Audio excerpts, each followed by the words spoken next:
ብርጋዴር ጀነራል ካሳዬ ጨመዳ በኦሮሚያ ወጣትና በትግራይ ህዝብ ላይ የነጻ እርምጃና ጦርነት አወጁ። ጀነራሉ ዛሬ ከዋልታ ቴሌቪዥን ጋር በነበራቸው ቆይታ በወጣቱ ላይ መንግስት የግድያ ዘመቻ እንዲያካሂድ ነው ጀነራሉ ምክራቸውን የለገሱት። ማሾንጉሰ ተጨማሪ አላት። ሙርኮኛው ብርጋዴር ጀነራል ካሳዬ ጨመዳ የደርግ ዘመን የነጻ እርምጃ የናደው የውቃው ዘመቻዎች ፉከራዎችና ወኔዎች በዛሬ ማለዳ በዋልታ ቴሌቪዥን ለኢትዮጵያ ህዝብ በድጋሚ ሲያቀራሩ አርፍደዋል። ከተግባርም ከእድሜም የማይማሩት ብርጋዴር ጀነራል ካሳዬ ጨመዳ እሳቸው አብልጠው የሚፈሩትን ሞት ለአሁን ወጣት እንዲህ ሲሉ ደግሰዋል።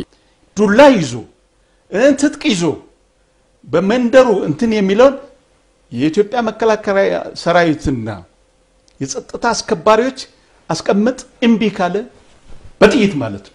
በቃ ጊዜው ጊዜ ያዋጅ ነው። ከኢትዮጵያ ወዲህ ምንም ነገር የለም።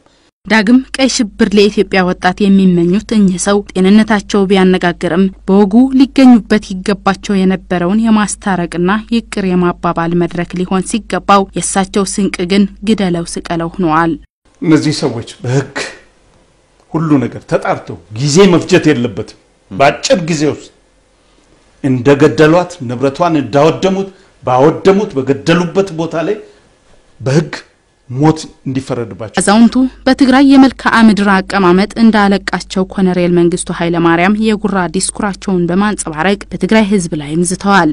ዋናው እባብ ባለፈው ወገቡ ነው ተመቶ ሸሽቶ እዛ ድንጋይ ስር መቀሌ ሄዶ የገባው እሱ ላይ መንግስት እኔ አሁን ዝርዝሩን አናገርም ይቻላል ደንበኛ ቅር ተደርጎ መመታት አለባቸው። ሙርኮኛው ብርጋዴር ጀነራሉ ለኢትዮጵያ አክቲቪስቶች ግብረ ገብነት በጎደላቸው ቃላት ከገለጹ በኋላ ስሜት በተሞላው ንግግራቸው የሞት ትዕዛዝ ሲያስተላልፉ ተደምጠዋል።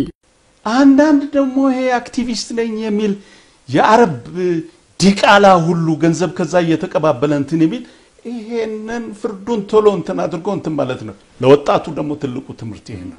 ተሸናፊዎች ሁሌም በመጨረሻ ሰዓታቸው እልቂትና ውድመት መደገስ ነገር ግን ከጦርነት ራሳቸውን ማሸሽ እንደሚመርጡ ያሁኖቹ የጦር ነጋሪት ጎሳሚዎች የነፍስ አባት በጭንቅ ሰዓታቸው እንዲህ ሲሉ ገልጸውት ነበር። የትግራይ ወንበዴዎችና የኤርትራ ወንበዴዎች ባቋቋሙ ባካሄዱት ያለፈው ጉባኤያቸው አጥፍቶ መጥፋት ነው ብለዋል። ይጥፉ ወይስ እንጥፋ ነው ጥያቄው።